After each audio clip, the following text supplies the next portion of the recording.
Hello everyone, this is Joseph Porter, your host, and you're listening to The Next Layer. In this podcast, we're looking to explore the world of additive manufacturing, from hobbyist applications to complex engineering solutions. Our focus is to not only learn about the current state of the market, but where it is going and how individuals like you and I can take part in these trends. We'll be interviewing hobbyists, engineers, and scientists, discussing new techniques, applications, technology, and discovering what the future of additive manufacturing will entail. Whether you're an aspiring creator or a senior research scientist, we hope that you listening are able to learn something new.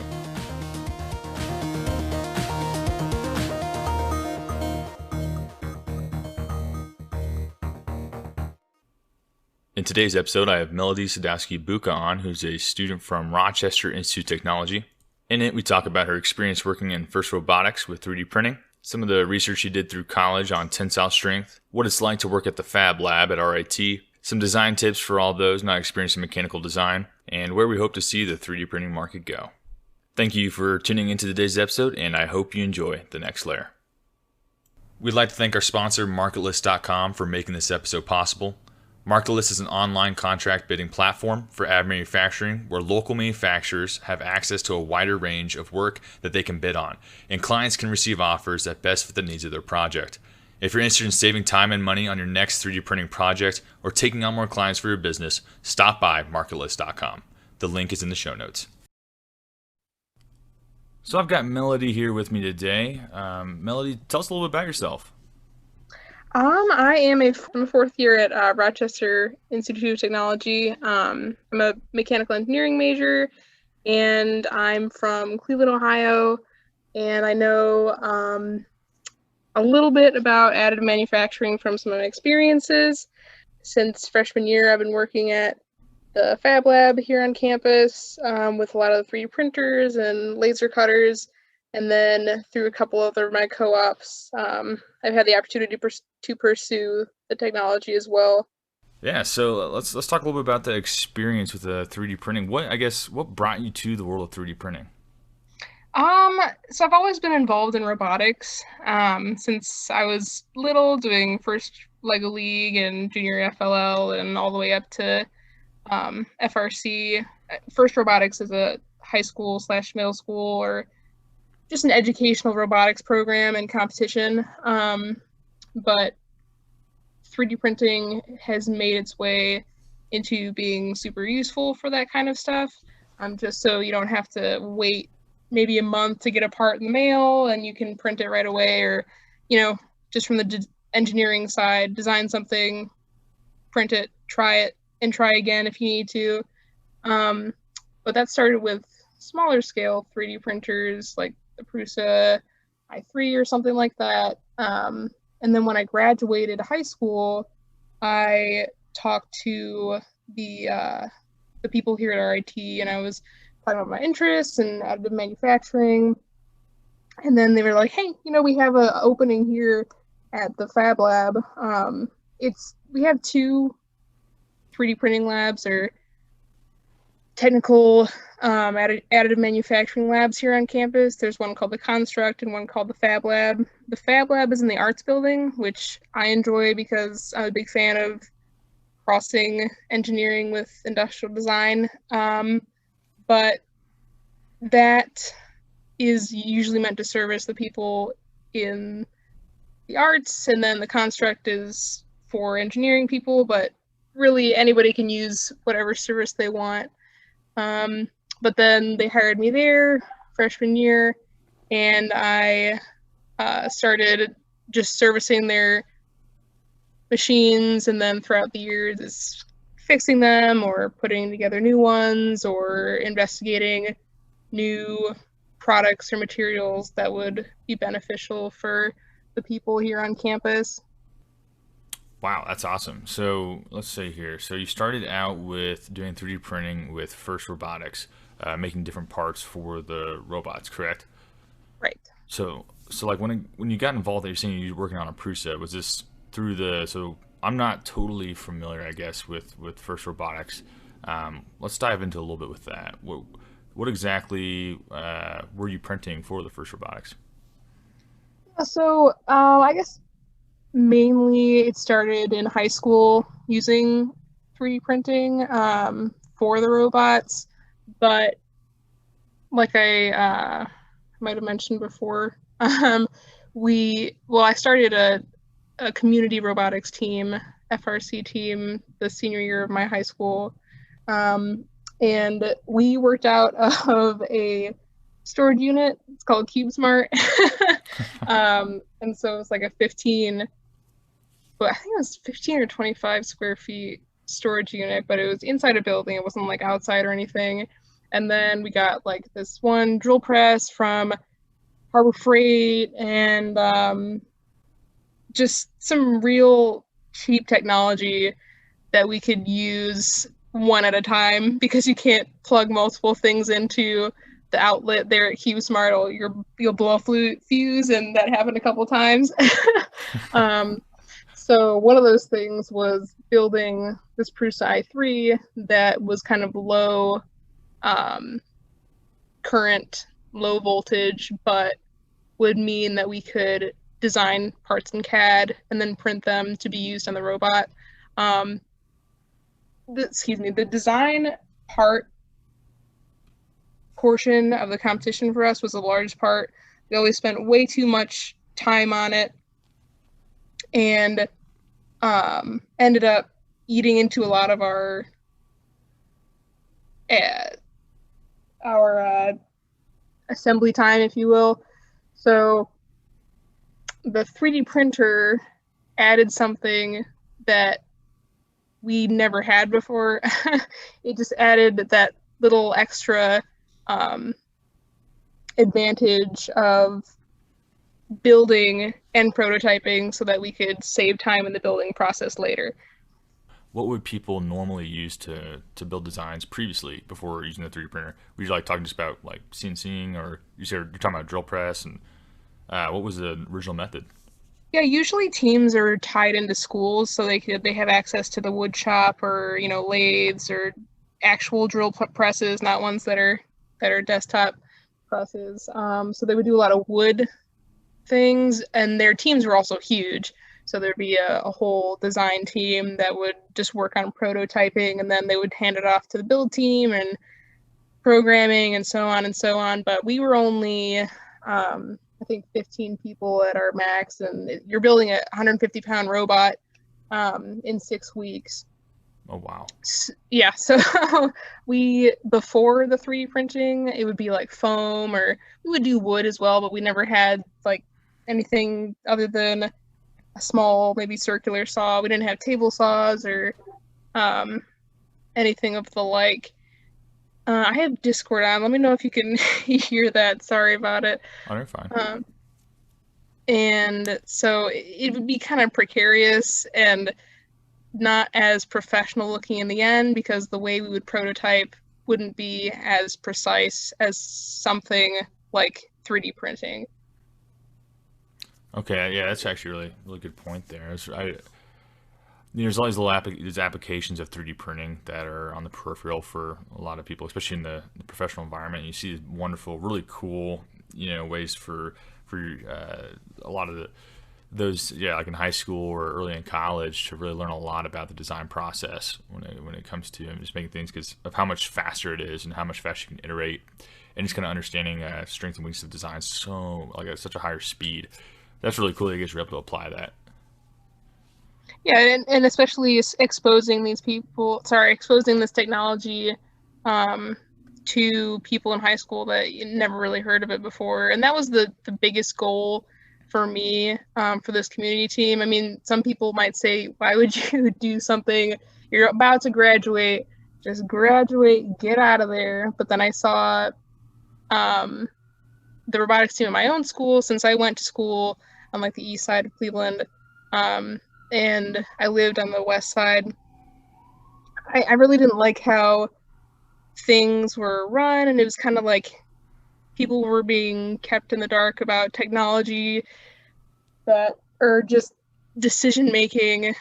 That was really the whole point of the competition in the first place. Hmm. So I think getting some of the kids in my neighborhood exposed to it ended up really well. Actually, it did. One of the kids, he graduated last year, and he's working on some of the large drones for the Army in Houston right now. Oh He's wow. snowed in. Yeah. And then the other one, Andrew Chong, I think he might have just left NASA, but I know he was working for them for a bit. Um, the same NASA Glenn. Oh, awesome. That's great that you did that because I mean, back in my high school, we were a very non-technical oriented high school, and it was kind of hard to break into some of those areas. And it wasn't until I got to college that I was really exposed to a lot of stuff, and almost felt like I was a step behind most people. So yeah, being able to bring that to your fellow classmates even later on and taking up that leadership role, it's really cool you're able to do that. Yeah, I mean, it's not like I didn't have support. My family is a huge technology junkie family, if you could Yeah, say that. So, actually, my dad was one of the mentors, and so was my mom. They run, or they did. I don't know if they still do. The FIRST Robotics regional in Cleveland. Um, but yeah, I mean, it wasn't just me, but I'm glad I got to be a part of it. that's awesome. Yeah. So as you mentioned earlier, with your work at RIT, what is it? RIT, right? Mhm. Okay, Yeah. just make sure I got the right one. As you were saying earlier, with your work at RIT, you're working for both this place called the Construct and then also this place called the Fab Lab. And the difference there, what you were talking about was one's meant for more for engineering and one's meant for more for the arts. But you were servicing on both sides. So I only worked at the Fab Lab. I guess me saying that one's meant for more engineering and one's meant for arts is kind of misleading. It just ends up being that way because the engineering students like hanging with the engineering students and the art students don't. Oh, uh, gotcha. Okay. so that's something that I kind of had a problem with. Before I came to RIT, I wanted to do mechanical engineering and industrial design just because I saw that if you had both, you would be able to not only create a functional product, but you'd be able to get it to the people that it's meant for, either in how it's designed or just getting your communication across. Um, but so the Fab Lab is in the basement of the arts building booth. Currently, it used to be in one of the old photo rooms. It was all the walls were painted black and there was not so much ventilation, but it's moved now. And the construct is in um, one of the engineering buildings, and I believe it's on the third floor. They both have pretty similar tools, but they're run in different ways. Unfortunately, the Fab Lab, when I first got there, wasn't as focused on teaching the students, how to do it themselves. The construct is more hands-on. So, for example, if I wanted to get something printed for a project at the Fab Lab, I would submit the file as an STL, say what color, what density, what my application is, and then somebody would print that for me, or well, it would come back and say, hey, it's going to be done in 2 hours. This is how much it's going to cost. And then, or any questions related to the information that I put down. And then at the construct, you would have to put your own file into the slicing software and then understand how long it's going to take and how much it's going to cost. And you would also have to get your butt down there to run the file. So the Fab Lab is more full service, and then the construct is more do it yourself. Oh, cool. Okay. That's actually really nice to have both of those available for those who are more so just interested in having the print done, but also for those who are really learning to learn a lot about how to 3D print, and also being Yeah. able to put their own kind of thoughts and what they've learned into it as well. But that's awesome that you're able to see both of those. So, I guess what drew you then to the Fab Lab versus the Construct? Well, actually, nobody talked to me about the construct. I think it was because I was talking to the people about the industrial design degree aspect of it, and then they brought up that there were openings for this. I think I was the only one the only engineering student interested in working there, and they had a need for that. Actually, the guy that ran the Fab Lab when I started there, his name is Andrew Balboni, but he since moved on. He works for Formlabs now. Oh, wow. But I think he started out as an engineer and then moved to industrial design, but was always really interested in the technical part. And after talking to him, we both agreed that industrial design and engineering are pretty similar, or they at least work together. And then that was a great relationship, and from then on. And then the people at the construct always seemed high and mighty to me. So Yeah. Sometimes the way that engineering students can be. Yeah. Okay, so what type of 3D printers do they have over at the Fab Lab? oh my gosh.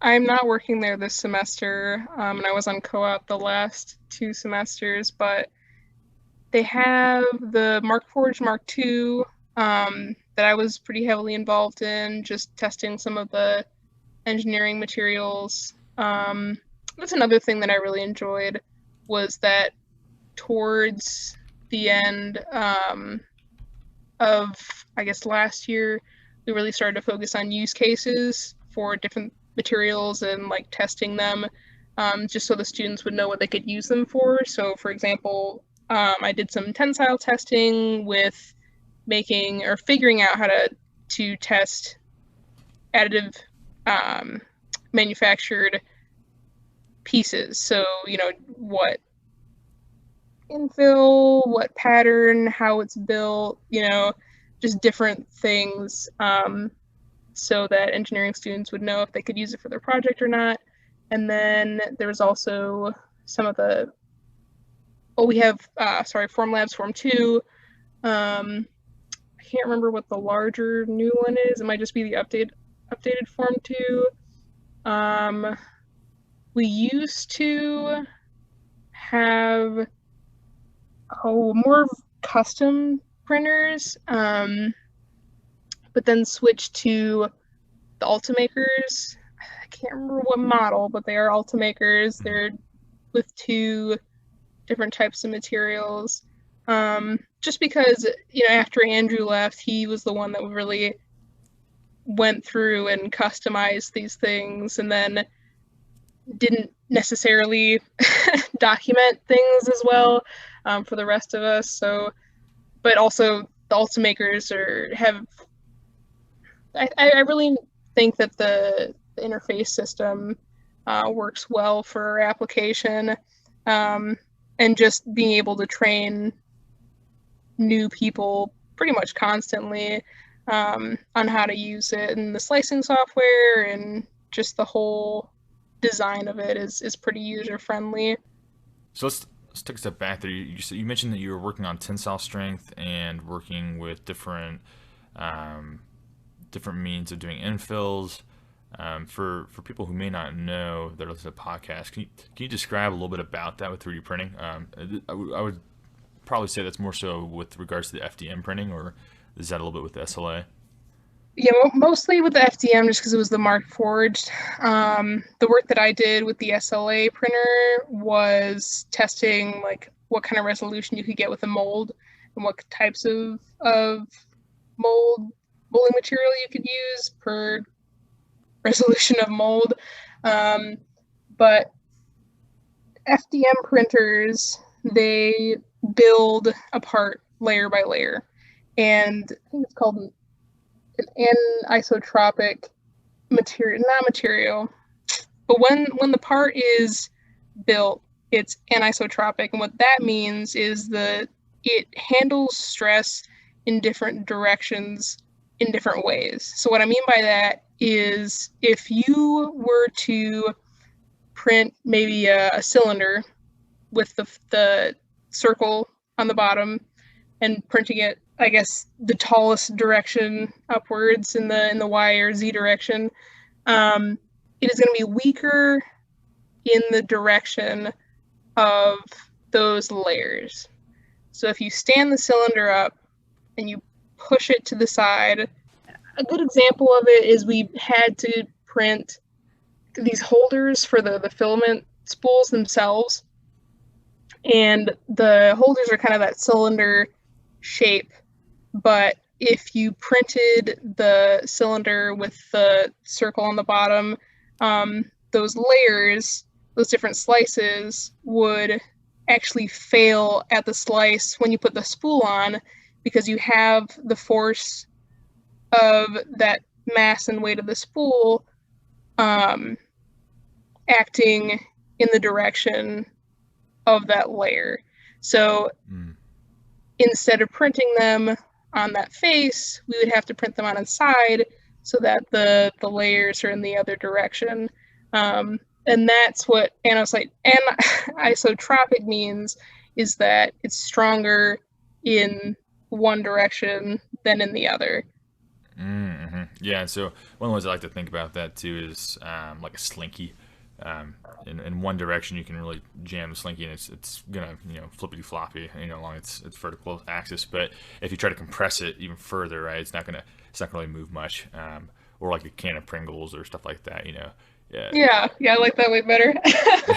or even there's one thing that the way I was kind of showing is like graphene and diamonds. How graphene may be as strong as diamond in one direction, as you're talking about, but if you hit it in a different direction, it's going to peel like paper, versus a diamond is going to be in multiple directions there. So, but yeah, that's super cool that you were able to do research into that area. Is there anything, I guess, just a rule of thumb when doing a general project that may be used for like an actual kind of production release, is like infill percent or different types of infill styles? Anything that you directly recommend, or any resources you can recommend? I actually wrote a paper that I published for, well, it's within RIT. I could probably put that on my website, but it depends on your application and the orientation the part's going to be printed. But as a general rule of thumb, it's best to optimize your infill for your application. One of the things I really enjoy about 3D printing is that you can customize the inside of a part based off of where the highest stress is going to happen on that part. Kind of like inside of your bones, it's not solid. It's an organic shape. It's like has holes in it, but there's a greater concentration of material where there's going to be more force applied to it. So in my opinion, I think it's worth, if anything heavily engineering based, looking at one of those algorithms in CAD where you can accomplish this biomimicry type stuff. But just for regular projects, it does depend. Like for the molds, I think SLA is great with the 100% infill, just so you don't have to worry about it cracking on you. Same thing with FDM, probably 100%. But like I said, it depends on the application. So you wrote a paper about that. That's awesome. So I guess at the Fab Lab, when you're working on these 3D printers and with SLA and FDM, but also you're putting out a service to these art, I guess more of the artsy side of 3D printing. What was it mostly just like sculptures or stuff like that, or what was kind of like the day in day out kind of common requests that you'd see? A lot of them had to do with the school projects. Oh my gosh, I remember, well, this isn't 3D printer related, but I remember one night I was there until like midnight because this one girl came in. She said, I need 60 hangers laser cut right now. And I was a freshman and I didn't know how to say no, so I did it. um, but other than that, yeah, a lot of molds. Actually, one of my friends right now is making presses for some of her ceramic pieces. We do have some of the ceramic material the form labs can use. So my actually the current person who runs the Fab Lab, he's ceramics master's student slash I think he already graduated, but he was doing a lot with investigating the ceramics part of that. Stamps. Industrial design. So that's a large part of the products that would come through the Fab Lab or still do. So the same type of thing, designing a product and then printing it out to see how well it would work. I remember there was one girl that I think for her thesis, she designed a brace for a horse leg, and she needed to print out a scale model of a horse leg, and so that's what we did. That's awesome. And I remember fixing this one Delta printer that we had, this Rostock, I think it's called V3, specifically for this horse leg because it would take too long to print it in sections and assemble it. Wow. So you definitely have picked up a lot of how to run the in and outs of 3D printing then since your time working there. Yeah, just a lot of the logistics too, and what works well for the customer service side of it too, which you don't really think about, but you having this podcast and educating people about 3D printing or talking about it, there's a lot of stuff that isn't intuitive to most people, especially on the industrial design part. A lot of people would use Fusion and then not include units on their models, or they wouldn't understand the capabilities of the 3D printer and would just ask to print pretty crazily detailed things. And sometimes we would do it just to see if we could do it, but other times it was just a hazard to our printers. I remember that was actually one thing. I think it was a grad student or a teacher, but he would print super small things that he would design just to see if it could be done, and it would mess our printers up like crazy. because one small part that's cured that falls off in the tank can make that cure somewhere else, or affect how the laser hits and cures the next layer and so on.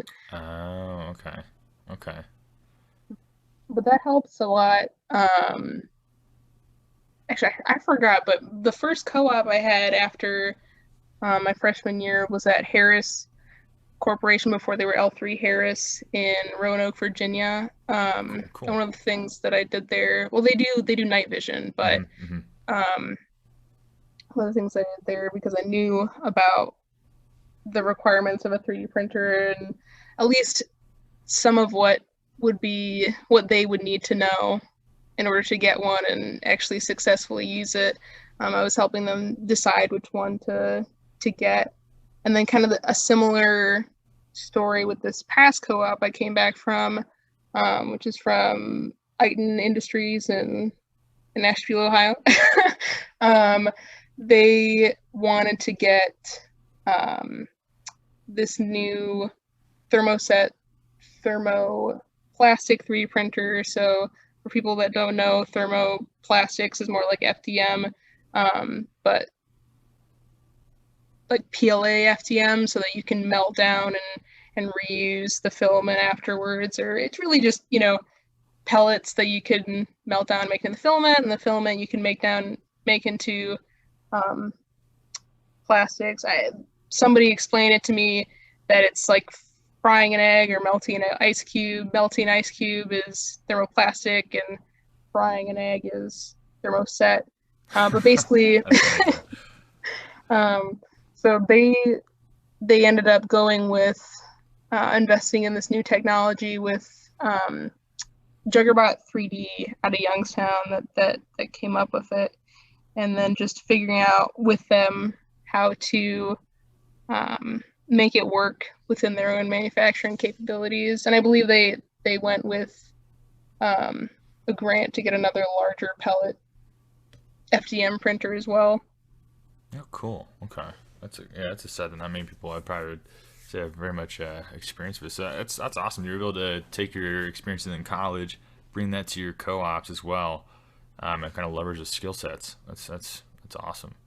Thanks. I I even before going to college, I knew that my goal was to get a job, so I figured I might as well not kid myself and just get it over with inside college too. Not I wouldn't be able to hide. Yeah. Oh man. So when it comes to, I guess, the Fab Lab, what is, I guess, some general tips or things that people like that are very common that you see are kind of oversights in design? So for people who might be listening, who might be much more on the design side of things that they want 3D printed, what are some things that they should be attentive to make their design 3D printable? Oh yeah. So we talked about structure and forces before, Mhm. but just for actually be able to print a part or something that you design. I think overhangs are worth paying attention to, or just orientation in general. So if you have a flat surface on one side and you have a curved surface on the other side, obviously put on the print on the flat side if it makes the most sense. Um, uh, Support removal is also something to consider. So if you have a part. Actually, one of the things I did at Harris was make like a sample cube that would test how well you would be able to remove the type of support that was made. So this was like comparing if breakaway supports were sufficient, or if you had to use something that could be melted away, how well that would work out. Mm. But basically, if you have a small space inside, well, I guess I'm talking about FDM for right now. Mhm. But if you have a small space or hole or channel inside your product that may or may not fill with infill, or not infill, support material, and depending on what type of support material, so either it's the same material you're printing the product with, or it's a different one that can be melted or dissolved later on. That depends on how large that area is, and you can get away with not filling that space with any material if you design the hole correctly. Mm. So, like in comparison, so if you're thinking about circular hole versus like an ellipse, so if that smaller part of the ellipse is at the bottom and then it gets larger and then it goes gradually smaller again, you can get away with no infill. But for SLA, a lot of the mistakes that we see is that people won't take the time to orient their parts correctly, and then the inside of their hollow piece will fill with resin, which is not good for anybody. So we'll take it out, cure it, and then later on it pops with resin that is pretty carcinogenous. Mm. um, or it just pops in general. Wow, yeah. I didn't actually think about that with like the ellipse versus the servo. It's actually a really good point. Yeah, I can imagine sometimes I get worried about when I'm doing different designs on parts of knowing where the hollow parts are of the print to make sure, or make it simple enough for me to get needle nose pliers in there if need be. Yeah, because support sometimes can, depending on how you put it in there, can be a pain to remove or Yep. just cleaning in general. Yeah, I think that's where the future of using um, 3D printers like this in manufacturing is. You have to, it is a skill to be able to design a part specifically for 3D printing.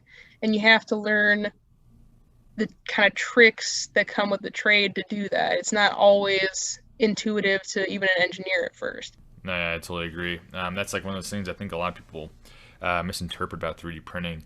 And I think this is probably true about a lot of craftsman trades as well. Is that there's a whole lot of the design process that is kind of like an iceberg concept, right? The majority of it's underwater. things that you don't see. Because with 3D printing, it seems simple enough sometimes to put in like a little micro SD card or whatever, flip the switch and let the printer go, and maybe do some tuning here and there on the bed leveling or whatnot, or if it has like a meltdown, pulling the plastic out. But when it comes to actually designing a quality, useful part, now that's, I think, is where a lot of the thought, and the study of this process works. Especially, I would say, if you're with your background in industrial design, that's a huge deal that I feel like a lot of engineers kind of skip by. I guess for my background, I was electrical engineering and optics.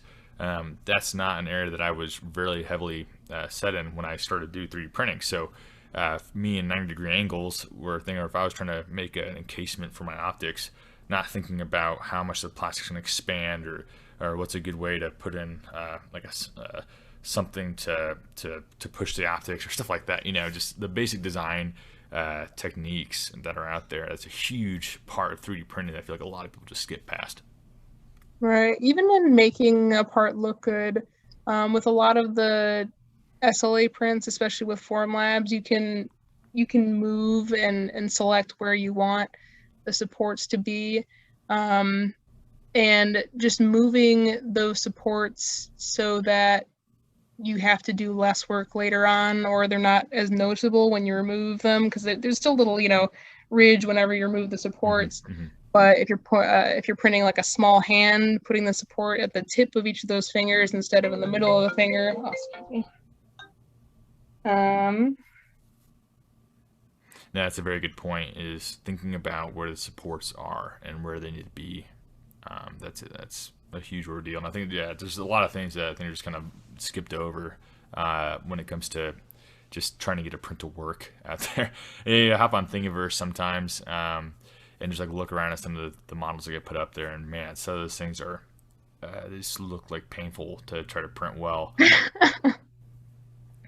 Yeah, they look so cool as a final product, though. Oh yeah, that's a big thing. Yeah, but I cannot imagine like some of the fine detail on some of the models is just like, oh, jeez. Let's see here. So I guess we mentioned that the future of the market is often kind of like that, the design side of it. But I guess, where do you see the market going from your perspective? I think that 3D printers are eventually going to help people or companies eliminate inventory. Because if you can reliably, I won't say eliminate inventory, I guess it's always a good to keep some, but if you know that there is going to be reliably created, especially if that part that's printed is going directly to your customer, you can start that and finish it by the time it needs to be done or it needs to be shipped out. Wow, yeah, that's a good point. Just really, shrinking down the overall size of the manufacturing component. Trying to keep that lower amount of inventory. That's a big deal. Honestly, we have to store things or worrying about when things can be made down the pipeline, and whatnot. So that's a very good point. Yeah. Yeah, it reduces cost. I think also, when we were talking about, or one of your questions was, what's your favorite product or projects that are happening right now in additive manufacturing, and my favorites are the ones that are making products or parts more efficient for their application. So lower weight, less material, and thus less cost. I think that is fascinating. That all has to do with algorithms in order to design the part, or just different ways of thinking about it. But you can have more detailed inside or infill to a part when it's 3D printed in comparison to cast or any other manufacturing method. Mm-hmm. That's a very good point. So I guess in that then, so you see the market kind of looking at kind of slimming down the overall manufacturing process by making it more efficient, and removing a lot of inventory there. I guess in that, or outside of that, what are you hoping to see in the market that might bring that change? Um, I think in general, I really want to see more research done into different types of materials, especially ones that are non-proprietary. um, I know that America Makes out of Youngstown, Ohio, has done a lot of work in researching new materials. Like, for example, I think they were working with a company to excuse me, um, come up with cheaper and more efficient SLS metal materials, or this thermoset material stuff for the Juggerbot 3D printer I mentioned earlier. But just more a wider array of materials that is available to everyone, and just more information on how that works, because we can say that, hey, this material is the best for this application, but who says that? The people that make the printer. So is that really the case, or can I use another material that I can source myself for the same printer? Mm-hmm. Yeah, so kind of bringing more of an open source or democratized world to the world of material science there when it comes to the materials going through 3D printing. Because I feel like it's like a huge deal as a, yeah, it's something I never thought of with 3D printing. It's just who's making the materials. Like, what are you putting through your extruder, or what are you putting into your resin, and how that can affect everything that's going on, how it interacts with the light, what kind of resolution or what type of material tensile strengths and stuff like that.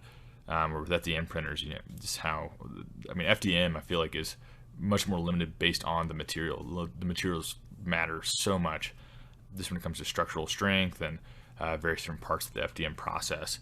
So yeah, no, that's actually a really fascinating outlook there when it comes to kind of what you're hoping to see.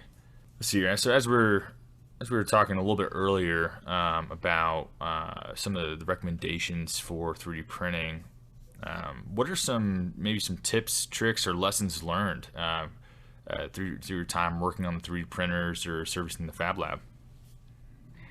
I think my biggest lesson learned is just to ask questions. Nobody knows everything about 3D printing, and if they say they do, then they're lying.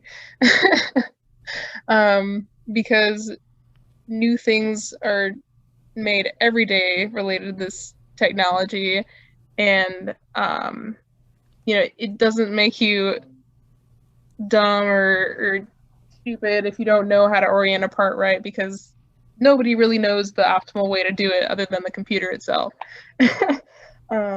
So I think asking questions, but also talking to people that have the technology or know-how that you're interested in. I used to be super terrible at asking questions or talking to people in general.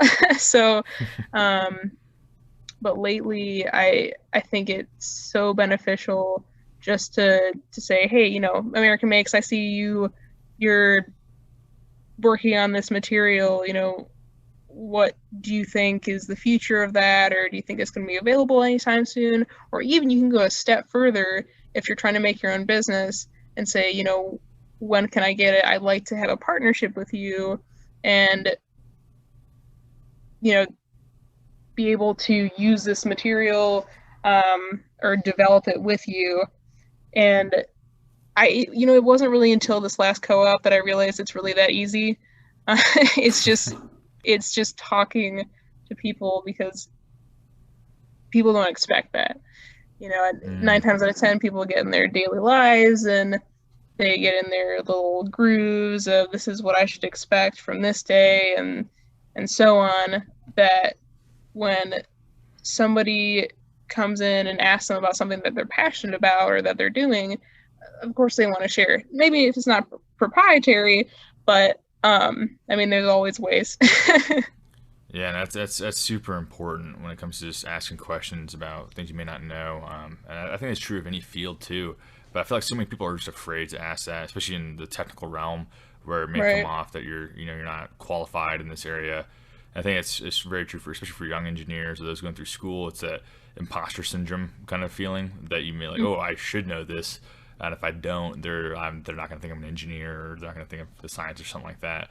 But oftentimes, yeah, you're right. A lot of people are flying by the seat of their pants when it comes to getting work done, or they just don't know as much as, not everyone knows everything about the topic at hand. So diving deep, asking those questions, and just really getting the help you need will accelerate so fast. The learning that you can get a hold of. So I totally agree with you there. Yeah. So, and then for someone who is just starting out, because like as you said, you kind of stood up some 3D printing back in high school and have been very involved with kind of helping people out in college. What's some recommendations if someone's interested in 3D printing? They have no clue where to start. What are some recommendations that you'd have for those to get into this area? Um, I think the best, if you're looking to build a 3D printer, I think the best ones for beginners are FDM, just because you can get a sense of how additive manufacturing really works. Because it is kind of the same basic principle that a part is being built up layer by layer, no matter if it's polyjet printing, SLS, SLA, it's all happening within that 3D space. There's a whole bunch of project 3D printers out there. I'm not sure if the Prusa i3 or anything like that is still the best one to do or use. But just keep in mind that any of the project 3D printers you can modify later on. So just starting with a good base, and then over time you can replace that extruder, you can replace the fan, the control system, any way you like. So it's okay to start with the cheapest of the cheapest because it's not always going to be that way. Mm-hmm. I guess on that topic, what do you look for when you are looking to purchase a 3D printer, or when you think this 3D printer is a little bit higher quality than another? What is when you say starting with a good base? What is something that stands out to you? Um, so for example, the one of the 3D printers I had, the three axes were not really supported on the outside. So instead of, when you think of a 3D printer, you probably think of like a box or a cube that has like rods on, or threaded rods on both sides that, kind of move the extruder in the X and Y axis, while the Z might be the bed raising up, or the extruder itself might move. But some of the cheapest of the cheap out there don't have that frame, and they just have the bed. Well, they just have the extruder that moves up and down, the bed that moves side to side, and then something else in the X direction. But that might not be the best for, say, like a machine shop situation where you're having vibrations like crazy all over the place, and the part can get easily bumped, and